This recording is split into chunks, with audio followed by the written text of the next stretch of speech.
Welcome to Easy and Smart Reads. Today we're getting straight into Simon Sinek's big idea. Start with why. And starting with why is so powerful. It really is. We've looked at his work to figure out, why some leaders, some companies, they just inspire this incredible loyalty. It's more than just buying something. Right. It's not just a transaction. Exactly. So our mission today is to break down this framework. We'll hit the 6 main parts Sinek outlines. Ready to jump in? Let's do it. So first up is part 1, a world that doesn't start with why. Okay. And the core idea here really is manipulation versus inspiration. Sinek argues most businesses operate using manipulation. Think price drops, special offers, maybe fear tactics. Like limited time only. Exactly. Or pushing novelty. Like, remember the hype around the first Motorola RAZR? All features, all newness. Yeah, I do. But those things do work, don't they? People buy stuff because... Well, absolutely. Manipulation gets results. Short term. But Sinek's point is it comes at a cost. You create, cashback junkies, not loyal fans. Loyalty being the key word there. Right, because the moment a competitor offers a better deal, poof, that customer's gone.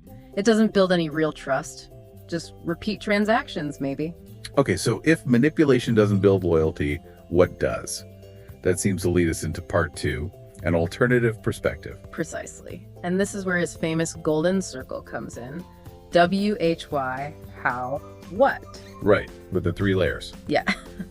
And most companies, the ones stuck in manipulation, they communicate from the outside in. They start with what they sell, then maybe how they do it, the WHY, often missing or an afterthought. But the inspiring ones flip that. Completely.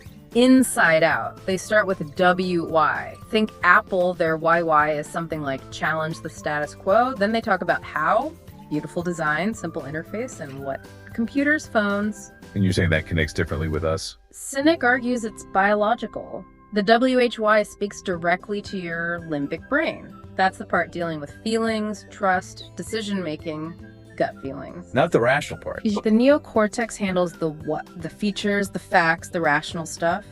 But decisions, loyalty, that's often limbic. That's why sometimes a choice just feels right. Even if you can't list all the reasons, it connects with your WHY. Makes sense. So this feeling, this trust, it's central. Which brings us to part 3. Leaders need a following. Yeah, because you can't inspire if no one trusts you. And trust isn't built from a checklist of actions, it's a feeling. How do leaders create that feeling then? It comes when people sense the organization or the leader shares their values, their beliefs.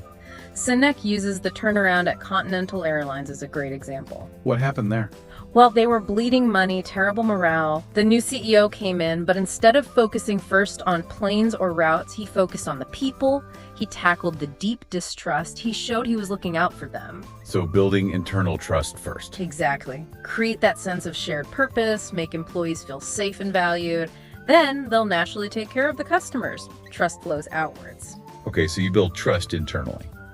Then part 4, how to rally those who believe. How do you get that message out effectively? It's not about convincing everyone. Sinek emphasizes focusing on the early adopters, roughly the first 15 to 18% of the market. Why them specifically? Because they buy based on the WHY.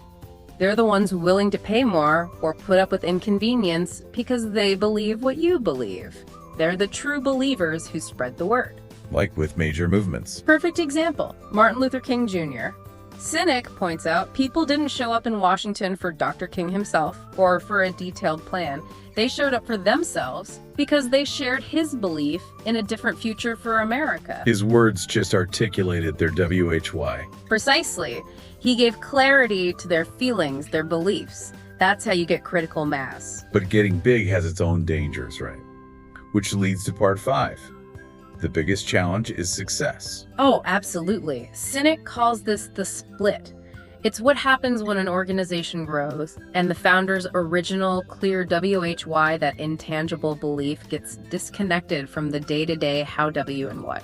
The process is the products. Right. The WHY becomes fuzzy. He points to Walmart as an example. Sam Walton started with a clear WHY about serving people and communities.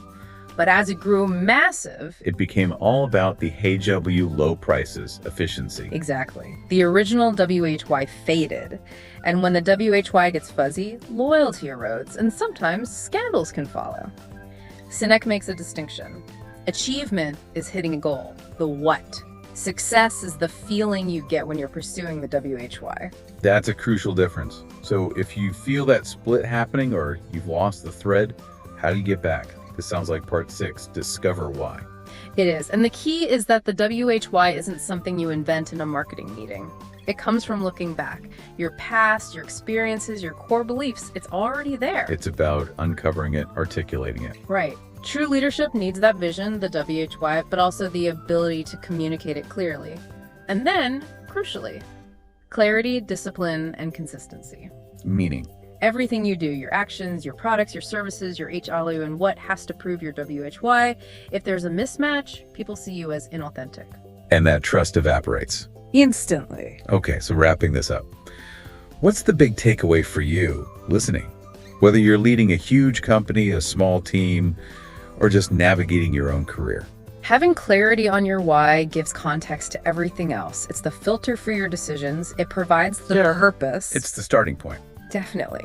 And we started this talking about manipulation and competition. Sinek leaves us with a really interesting thought. Compete against others, and no one wants to help you. But compete against yourself. Strive to be better today than you were yesterday based on your own WHY and standards, and suddenly everyone wants to help you win. So the question is, which competition are you in? If you found this useful and want more easy and smart reading summaries like this, Yeah, definitely hit that subscribe button and give us a like. See you soon. Bye-bye.